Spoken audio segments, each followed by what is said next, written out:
If retailers and marketers want customers so badly, why don't they listen to what they want? Today's retailers spend more money than ever before in advertising, trying to get customers in their stores and wasting more money than they need to. Ken Banks, with over 25 years in the retail marketing business, has addressed this issue with professional audiences all over the world. Mixing research and case studies with personal experience and a good dose of humor in his presentation, Ken explains that you don't have to waste any of your ad dollars if you just do your homework with the customer first. A member of the Retail Advertising Hall of Fame, Ken Banks brings a unique insight and perspective on how to motivate your customers, whether you market a store or the product it sells, more effectively. So the question is, why do we waste so darn much money on advertising? And the other question is, who in the heck are we advertising to? Well, if you're looking for the answer, why don't you ask the expert? Ask an advertising expert. Are there any advertising experts today in the audience? Anybody? Well, I'm sure you must be. Has anybody here ever seen a commercial or an advertisement that they don't like? Yeah. A lot of them, unfortunately. Are there anybody out here who's seen an advertisement or a commercial that they really do like? Yeah. Well, you're all advertising experts. You know what you like and you know what you don't like. And that's what the customers feel. The customers are advertising experts. They know the advertising they like, and they know the advertising they don't like. They know the stores they want to shop, and they know the stores they don't want to shop. They know the products they want to buy, and the products that they're not even going to consider buying. They are the experts. So you've got to ask the experts. You've got to do research. And then you've got to listen. A lot of big companies do a lot of research, and they don't listen. I've worked for several companies with $250 million to spend in marketing, and some companies that couldn't even spend $1 million a year in marketing.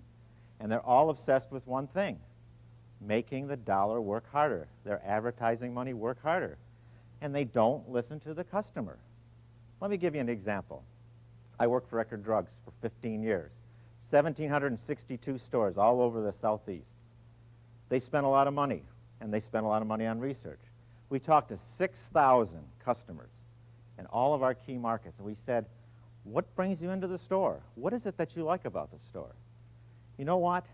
We found out that 85% of our dollars were being spent on sale and promotional advertising. We got an item at a price, you better get in here today. Now guess how many of those 6,000 customers said they came in for an item at a specific sale price? Anybody got an idea? 46? 50? 60? 10%. 10%. Now remember, I said we spent 85% of our dollars making a sale, and only 10% of them really even cared. We weren't listening to the customer. The customer was coming in for something they needed and for something they wanted, and they wanted it easily and quickly. That was the key. You had to listen to the customer. Let me give you a case study. We were going through one of our regular branch store visits, and I was walking down one of the aisles with our, at that time, senior merchandise manager. He loved his merchandise. We were walking there, and I said, Doug, let me ask you a question. We're a drugstore, right? He said, yeah, we're a drugstore. Of course we are, Ken. I said, Doug, then why do we have 6 different styles of garden hose? And why do we have them all right next to the pharmacy? And he said, well, and I said, Doug, wait. Why are they all green? 6 different styles of green garden hose. And why are they all on sale? Every one is on a sale price. He said, well, you know why. These are one of our best traffic builders. We advertise these things all the time because the only time people buy them is when they're on sale. And so we've got to advertise them all the time. Otherwise, they will just sit here. And he said, well, you know, because of you guys in advertising, you've got all those rules. You can't advertise the same item more than once in a week. So we have to have 6 different styles so we have something different to offer. Oh, now it's perfectly clear. I get it. So just about that time, as I'm shaking my head, This guy comes into the store, a customer. Now, he didn't look too good. He looked like he was in a sense of urgency. He came up and he said, "Where's the kaopectate? And hurry." Well, being the good corporate managers that we were, we whisked him back to the back of the store, to the over-the-counter drugs and medication area right next to the pharmacy. And I knew we had to do it quickly, or we might have had to use that hose pretty quickly on the floor. So we go back there. I get him back there. I look for the anti-diarrhea medications. I look up there, and there wasn't a single bottle on the shelf. I'm not going to tell you what I said, but you can figure. I went to the pharmacist. I said, where's the kaopectate? And hurry. Went to the store manager. Where's the kaopectate? Went to a drug clerk. Where's the kaopectate? We didn't have any. We didn't have any because they forgot to put in the order to the warehouse.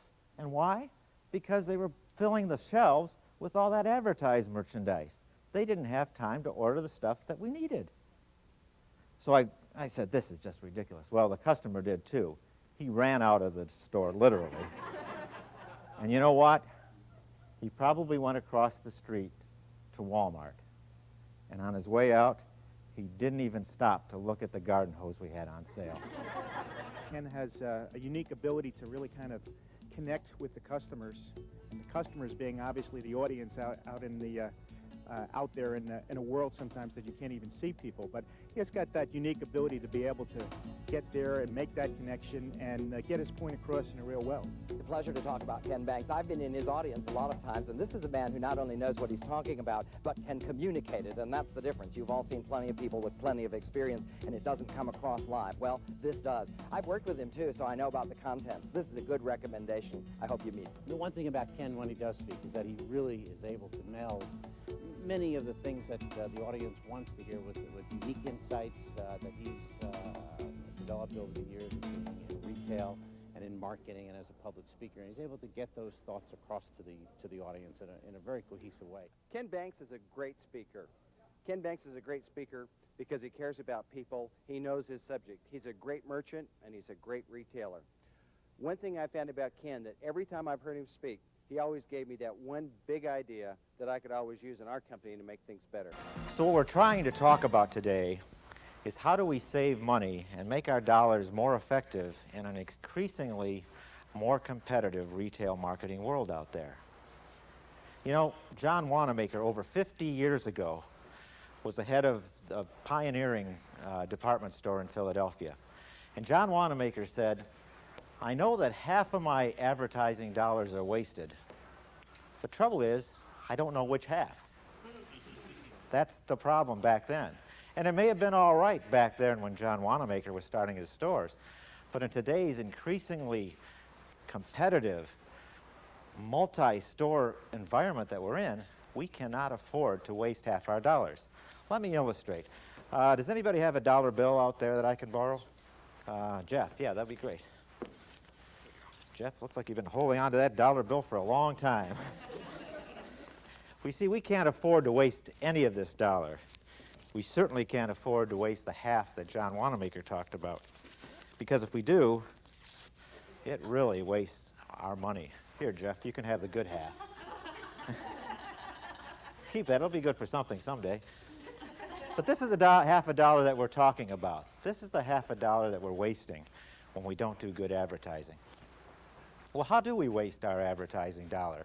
Does anybody have any ideas out there? They use the wrong medium. Wrong medium. You must be working with the television station or something like that.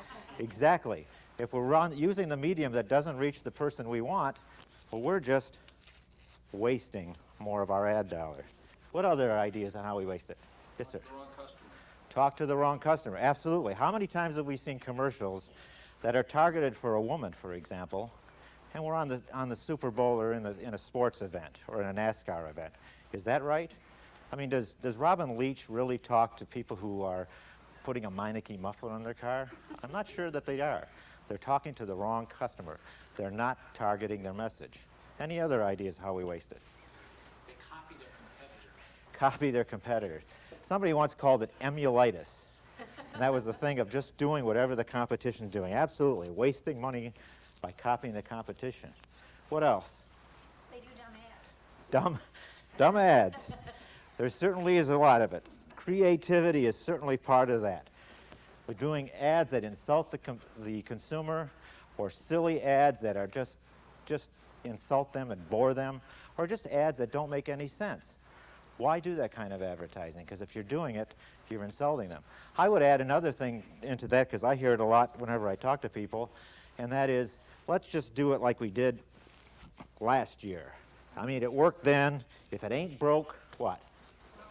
Don't fix it. Well, it doesn't work that way in advertising. You constantly have to change because your customers are changing. Well, you see, if you take all those ways we waste dollar, we can work on them and work on them and work on them and try to solve it and get that problem solved. But you see, that's not going to do it anymore. With the financial pressures that we're all facing, and I know there's nobody in this room who doesn't have a CFO or a stockholder or a board that says you've got to get more bang for that buck that you're putting out there. So what you have to do is make that dollar work harder. But that isn't going to work either, because what you really have to do in today's environment is have ROI, return on investment. That dollar, no longer can we recoup that, but we really have to get $10 in return, because that's how it's going to happen today. And how do you get that return on investment? How do you stop wasting dollars? We're going to talk a lot about that today. I'm going to show you ways not to waste your advertising dollar. And the way we're going to do that is by getting to know our customer better and talking to them every day with effective advertising.